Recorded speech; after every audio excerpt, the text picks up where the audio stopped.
And Twitter has actually become probably the channel of choice for the police and law enforcement across the world in terms of monitoring for breaking news. And that came about through if you remember the Hudson River plane crash, that was first broken on Twitter.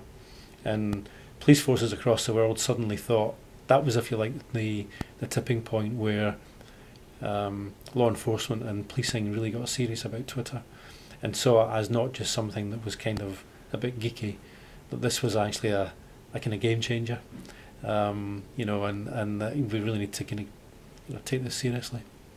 But I think it's now moved beyond that into its everyday life.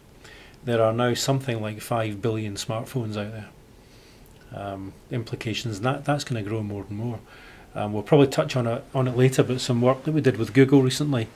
Now Google, you know, their strategy a couple of years ago was to go mobile, and you know, and you see where we are now in terms of smartphones, access to internet, social networking.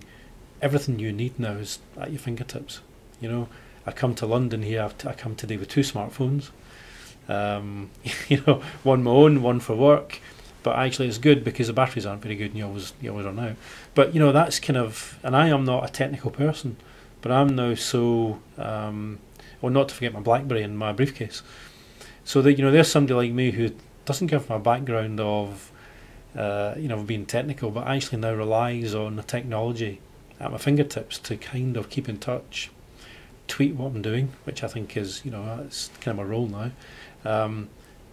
But you know, just kind of just got on with my job, and stay in touch in a way. And I actually now, that's just part and parcel of what I do.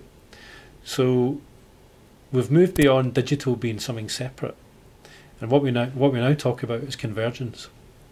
So the fact that the digital world has now converged into the kind of real world, that resonates with me, because now more and more people just, it's just, what does that mean for policing? I think it's got huge implications. You know, digital media, social networking, how we investigate crime, the pressures now we find on senior investigating officers in terms of, it's not just a matter now of holding press conferences. We don't control the media the way that policing used to be able to. That game's changed. So people now expect to be fed news instantly. And the matter of fact now is that individuals will look for that instantaneous news, and they will get it on social media.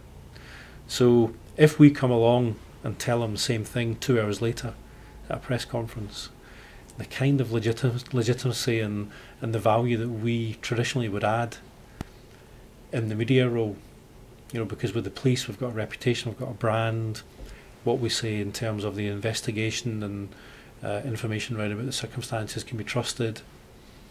You know, that game's going to change now. So how do we keep pace with the very fast nature of social networking, news being on Twitter and Facebook in an instant, and sometimes that stuff being ahead of what we would traditionally release into the media?